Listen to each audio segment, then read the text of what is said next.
Peut-être vous êtes-vous déjà retrouvé, lors d'un voyage à l'étranger, totalement deux armes devant un panneau dont vous ne compreniez pas la signification. D'autant plus si vous ne maîtrisiez pas l'alphabet utilisé dans ce pays. Dans le métro, en Chine, par exemple. CL objet de l'exposition de Mona Yun Kim, doublage, à découvrir à la galerie Al-Ma, à Montpellier, Hérault.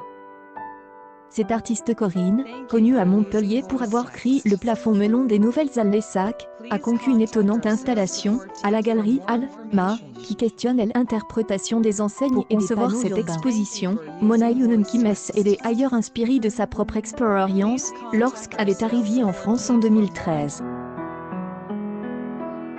J'avais l'impression d'être la seule, autour de moi, à ne pas comprendre les enseignes, confie l'artiste, diplômée de l'École des Beaux-Arts de Montpellier. Ça me ramenait toujours au fait que j'y étais étrangère. Quand je suis arrivée à Paris, je ne comprenais pas ce qu'était le M du métro. Pour moi, M, C était MC Donald S. Je pensais qu'il y avait des MC Donald S partout. Alors pour se débrouiller en ville, avant d'apprendre à fond le franquais, la jeune femme est notamment fiée à la forme des panneaux, qui peut donner un indice, et au comportement des autres usagers. Mais surtout, aux symboles.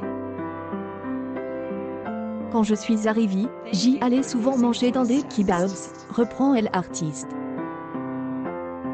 Car je savais ce que j'y allais y manger, il y a souvent une photo des plats sur l'enseigne.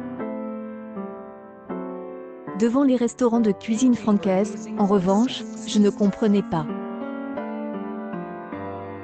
Lorsqu'elle était étudiante, Mona Yun Kim cherche, en vain, des symboles universels qui pourraient résoudre ce problème. On parle de Exploring to, reprend-elle. Mais ce N n'est pas vraiment universel, si on ne maîtrise pas l'alphabet A, B, C. Je crois qu'un langage universel, C est un peu utopique.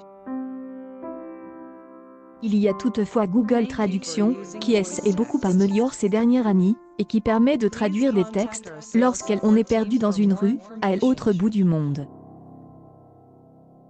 À la galerie Al-Ma, l'artiste a installé 10 panneaux lumineux sans aucun texte, dont les formes rappellent les enseignes des bureaux de tabac ou du panneau routier Stop. A une application, téléchargeable sur son smartphone ou utilisable depuis des tablettes disponibles sur place, le visiteur peut projeter, sur ces panneaux, des symboles du monde entier. On retrouve ainsi dans une rue de Chine, de Corée ou de Russie. Cela permet de se rendre compte de ce que c'est et de se retrouver dans un environnement totalement inintelligible, décrypte Marie-Caroline Hollermatt, qui dirige la galerie. On peut aussi, avec un casque de réalité virtuelle, se retrouver dans un étrange quartier, où tous les symboles ont été effacés.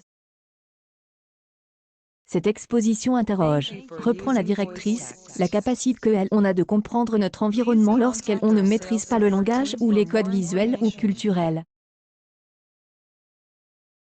Mercredi au samedi, 14h30-18h30, jusqu'au 30 octobre. Entrée libre.